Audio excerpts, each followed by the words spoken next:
दुबईको त उज्यालो देखिन्छ नि धेरै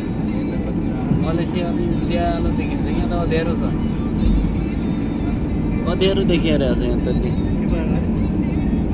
यहाँ अँध्यारो छ भने उतातिर त उज्यालो देखिन्छ कि मलेसियाबाट आउँदाखेरि जाँदाखेरि माथि अलि उड्ने बेला बस्ने बेला कि उज्यालो देखिन्छ यहाँ अँध्यारो छ बाटो नै देखिन्छ पुरै बाटै देखिन्छ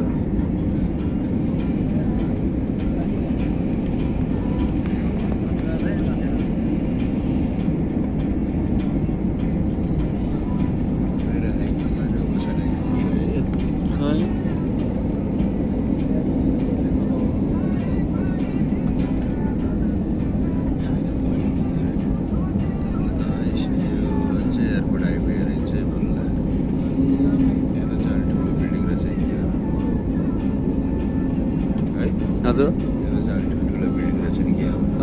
धेरै ठुल्ठुलो छ यता ठुल्ठुलो घर छ आयो ल्यान्ड भयो कति बजी ठ्याक्क अहिले 8 इन्डियाको 8 नेपालको 8:15 बजी ल्यान्ड भयो 5:30 मा हामी 5:30 मा चढेका थियौँ है 5:30 मा उडेका थियौँ 5:30 मा उडेपछि 6:30 7:30 8 2.5 घन्टा 2.5 घन्टामा बेङ्गलोर पुगियो गोरखपुरबाट बेङ्गलोर 2.5 घन्टा लाग्ने रहेछ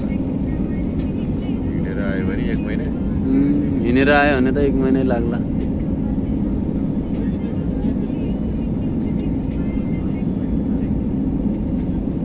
ल अब ल्यान्ड हुन थाल्यो